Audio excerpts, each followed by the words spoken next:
বন্যা কবলিত মানুষদের জন্য ফ্রি মিনিট ইন্টারনেট। বন্যা কবলিত মানুষদের জন্য ফ্রি ইন্টারনেট মিনিট ঘোষণা অপারেটরদের। ভয়াবহ বন্যা পরিস্থিতি দেখা দিয়েছে বাংলাদেশের উত্তর পূর্বাঞ্চলের কয়েকটি জেলায়। টানা বৃষ্টি এবং ভারতের ডুম্বুর ও গজলডোবা বাঁধ খুলে দেওয়ায় এই অবস্থার তৈরি হয়েছে। বন্যা কবলিত এলাকার মানুষের জন্য ফ্রি টক টাইম এবং ইন্টারনেট সুবিধার কথা ঘোষণা দিয়েছে দেশের অপারেটররা। এদিকে বন্যা কবলিত এলাকায় ইন্টারনেট সেবা ফ্রি করে দেওয়ার জন্য কাজ করছেন তথ্য ও প্রযুক্তি উপদেষ্টা নাহিদ ইসলাম। বুধবার 21 আগস্ট দিবাগত রাতে দেশের 4টি অপারেটর কোম্পানির গ্রামীণফোন, বাংলালিংক, রবি এবং এয়ারটেল পক্ষ থেকে ফ্রি মিনিট ইন্টারনেট দেওয়ার ঘোষণা দেওয়া হয়েছে। গ্রামীণফোন জানিয়েছে, বন্যা কবলিত মানুষের পাশে আছি আমরা সবাই।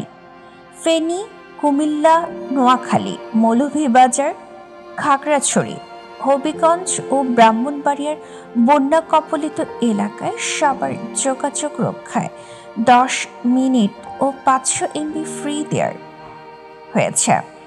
মেয়াদ দেওয়া হয়েছে 3 দিন। এটি পাওয়ার জন্য গ্রামীণফোন গ্রাহকদের ডায়াল করতে হবে *121*5050#। বাংলালিংক এই সুবিধা দিয়েছে ফেনী, নোয়াখালী ও কুমিল্লার মানুষদের জন্য। অফারটি বন্যা কবলিত এলাকার নির্দিষ্ট গ্রাহকদের জন্য প্রযোজ্য। এসব বাংলালিংক গ্রাহকরা 3 দিন মেয়াদে 10 মিনিট ও 500 MB পাবেন। সেজন্য বাংলালিংক গ্রাহকদের ডায়াল করতে হবে *121*900*3#। সাম্প্রতিক বন্যায় দুর্গতদের পাশে থাকার ঘোষণা দিয়েছে রবি। তারাও 3 দিন মেয়াদে ফ্রি দিয়েছে 20 মিনিট ও 250 MB ইন্টারনেট। এই অফারটি একবারই উপভোগ করা যাবে। সেজন্য রবি গ্রাহকদের ডায়াল করতে হবে *212*1#।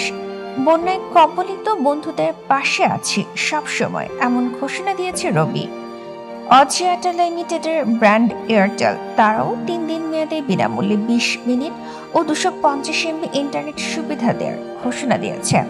তবে এই অফারটি গ্রাহকরা নিতে পারবেন একবারই। সেজন্য ডায়াল করতে হবে *212*1#। এদিকে বৈষম্য বিরোধী আন্দোলনের সমন্বয়ক সার্জিস আলম বৃহস্পতিবার 22 আগস্ট ফেসবুকে এক পোস্টে জানিয়েছেন, আমাদের দাবি অনুযায়ী বন্যা কবলিত এলাকায় ইন্টারনেট সেবা ফ্রি করে দেওয়ার জন্য কাজ করছেন উপদেষ্টা নাহিদ ইসলাম।